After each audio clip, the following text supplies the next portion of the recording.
The purpose of the Global CFO Council is to provide an educational and networking forum for senior financial executives in order to share best practices, discuss current financial issues, and to learn about current topics related to the performance of their jobs. Good afternoon, Bill. How are you doing today, sir? I'm great. Thanks for having me. I am excited to do this and get to learn a little bit about you. Bill Guerrero is the VP of Finance and Admin at Springfield College. Is that correct, sir? Yeah, that is correct. Do you get paid twice for being the VP of Finance and Administration? Well, it depends on who you talk to. Some might say yes, but reality, no. Looked like you had a broad career in several industries, but significant amount of experience in education and senior financial executive positions in education. Looked very interesting. I think you got your undergraduate in communication from the University of Connecticut. Is that correct? Yeah, that's correct. Good. I'm glad you highlighted that. And an MBA from Sacred Heart University. Is that correct? That is correct. And I think something interesting that I found out about you is that you're a coach. It looks like a softball and a basketball coach, both for the Special Olympics and some of the colleges that you've worked at. Is that true? Yeah, those were some real meaningful times at the Special Olympics. Yeah, very meaningful times. But yes, also was a college baseball coach for many years. So another side of me. Very cool. I see a picture over on your left shoulder. Maybe is that a Yankees? Who I see some motivational posters behind you on the left. Some sports pictures. It looks like some baseball stuff. Sure. Yeah. There's a couple right over on my left. They're those typical motivational posters, but they actually match my personality and kind of potentially contrary to what a CFO is. One says risk, and it's someone sliding or stealing a base. And the other one says focus, which kind of looks like Joe DiMaggio hitting, but two pieces that certainly match my personality as a former baseball coach, but also certainly a CFO. So, good catch. But, on my right shoulder, you certainly see some other oddities related to baseball in there. Yeah. Well, I am looking forward to this conversation. You're clearly smart, educated, and handsome. Got the best haircut in the biz. Some of the smartest and most handsome men that I know have bald heads like you. So let's get into this, Bill. Question number one. What is your favorite business book and why? Wow. Okay. Well, there's, I did have the pleasure to listen to a lot of your prior interviews. And so I thought it was really interesting that there were certainly some similarities that, some of your prior guests referenced. Certainly The Goal was one of my favorite ones. I like Winning by Jack Welch. And then you got some behavioral economics ones that I really love. Obviously when you think about Think Fast and Slow by Daniel Kahneman, it's one of my favorite ones because I love behavioral economics. But one for your listeners or viewers, I would say this book that's called Doing Business Better. So it's not it's not your Simon Sinek or Daniel Pink type of writers, but Doing Business Better by Damian Mason. So he's a gentleman that I met, and he just really wrote a great business book that was very simplified. And so I would recommend it for a lot of folks, believe it or not. So it's not the typical ones that you would think of, but Doing Business Better. Ooh, that is a new one. Bill's bringing it strong. And I also love the principles that are taught in behavioral economics. I think it's so important to understand how people behave when you're, as an example, putting together a budget or a forecast. I think that's really important. So I'm going to definitely have to check out that book. Great job, Bill. Okay. All right. Question number two. What is the best advice that you have ever received? Okay. I would go back to, probably really early in my career. And my supervisor at that time said, you need to network. And so certainly when you connected, you reached out, the network of CFOs or any other professional networks, I think they're really important once you think you have all the answers, I think that's when you're going to really struggle in your profession, your career, your position. So anything that I can learn at any time, I believe that's why I like your first question. I'll read anything and pick up some nuggets. But professional networking, connecting with other CFOs, even if it was for just peace of mind and counseling, as you said earlier, was they all have the same challenges, regardless if they're in Brazil or Liberia. They have the same challenges that other CFOs have. And so when you talk to someone like-minded, and you're like, oh, wow, I can really help you out with that, or vice versa, it's great. And so that's what I would say, networking, as opposed to just pretending that I know everything. And then frankly, I think as your career grows, you can always give back. And hopefully you can help other, let's say, CFOs that are just getting into the job, and they might feel a little, potential imposter syndrome or whatever it might be. Like, oh, I'm not sure if I'm really ready yet. And I think having a good network can really help that. So true. I love talking to other accountants because we have this shared lament around a new compliance or regulatory issue that other people wouldn't understand, or cash flow being important that other people wouldn't understand. And it's also nice, as I've gotten older and I lost my hair, I turned from a mentee to a mentor, and we learn so much by these young people who reach out, and they're so knowledgeable and they have such drive. It is like reinvigorating. And I'm like, I think I'm supposed to be the mentor, but I'm learning more than you. It's awesome. So I totally echo everything you're saying, Bill. Whew, this is fantastic. We're going to move into 3. I got high expectations now. What is a tool that you've recently started using, or a habit that you've recently picked up that you have found beneficial?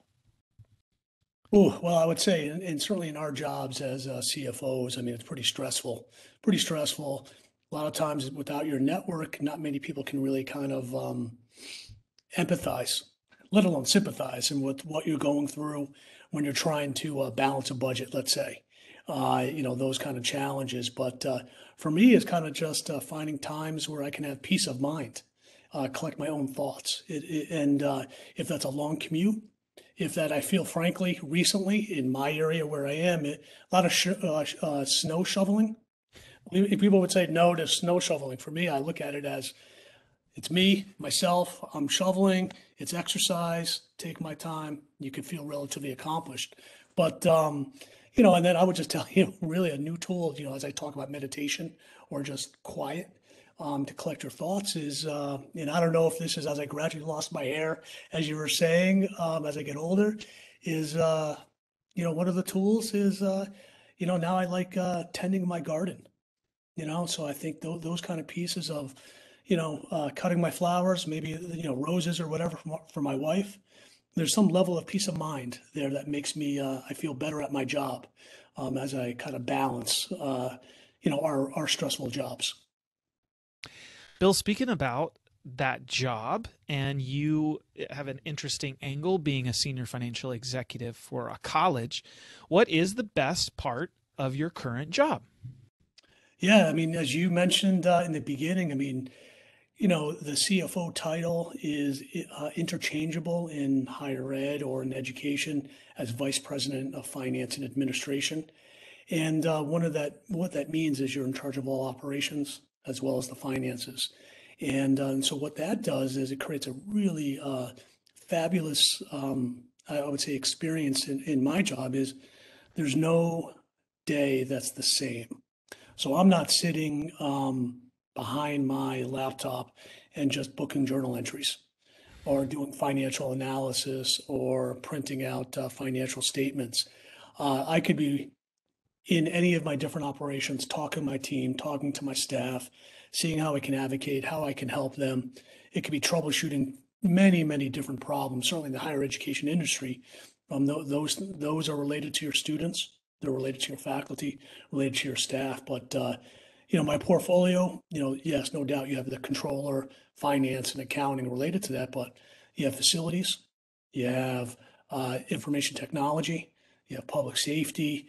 It just goes on of what your portfolio is. And it makes your job really exciting that, you walk in, you think early, and you just don't know where what you're going to be facing in the next hour. So kind of like that.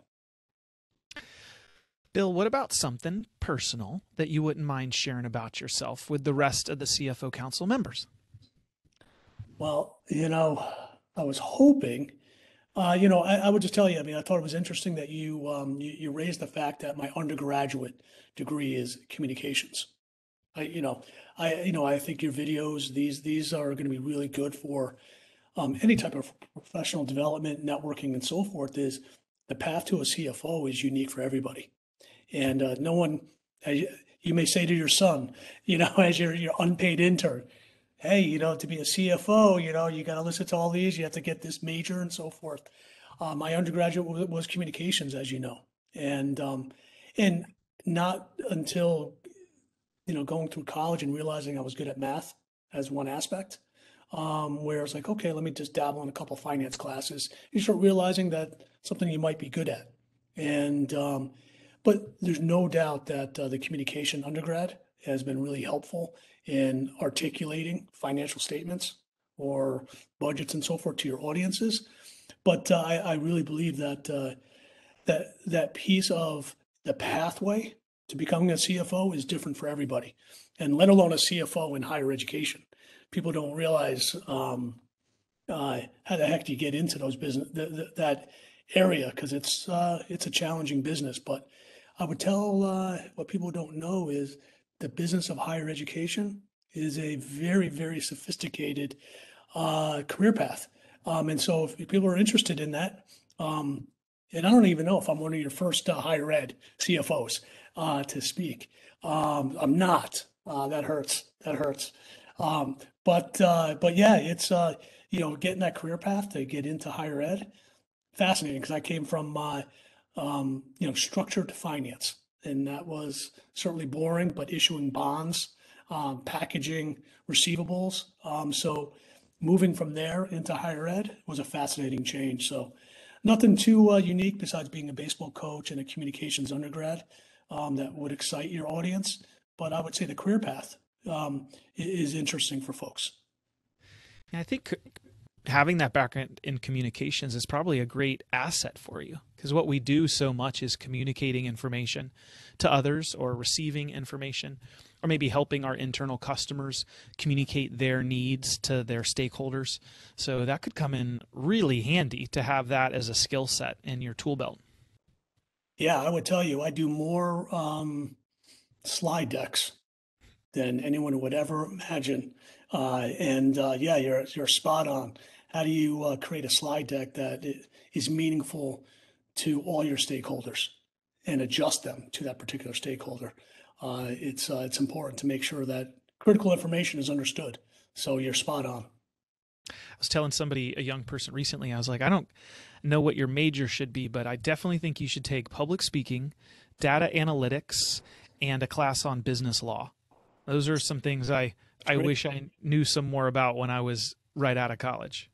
Yeah, I certainly agree. Well, Bill, question number 6, last question. It happened so fast. What is something that I should have asked you, but I didn't? And what is your answer to that? Well, I'm curious, the thoughts on this term, if it's a relevant term with your CFOs, is ESG. So environmental social governance, and how that's infiltrating the CFO office, on how are we going to support our organizations from a resilience aspect with climate change. And, typically that's a belief that doesn't fall in the CFO's office. But I believe it's really coming down the pathway.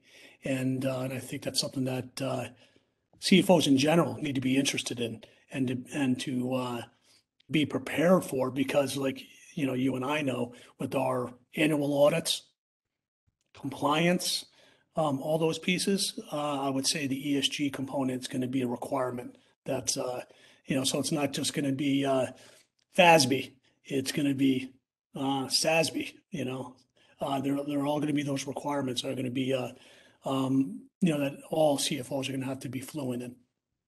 Yeah, maybe that's a good framework, not to minimize it, but maybe to elevate it in the sense that think of it as a regulatory compliance, a documentation that we are well prepared to sort of lead the effort of communicating and documenting the great things that our organizations are already doing, and then do it in a framework within ESG to sort of to promote, to position, to get credit for all that your organization's already doing. And Bill, you're so right that now is the time to think about it. For mid-market firms, or maybe that most of the members are. Some of the larger firms, they're already doing this because it's a requirement of investment grade pension funds that they have ESG goals. So if you're not reporting on the ESG activities of your organizations, you're sort of losing out on the funding sources or maybe those that'll purchase your stock.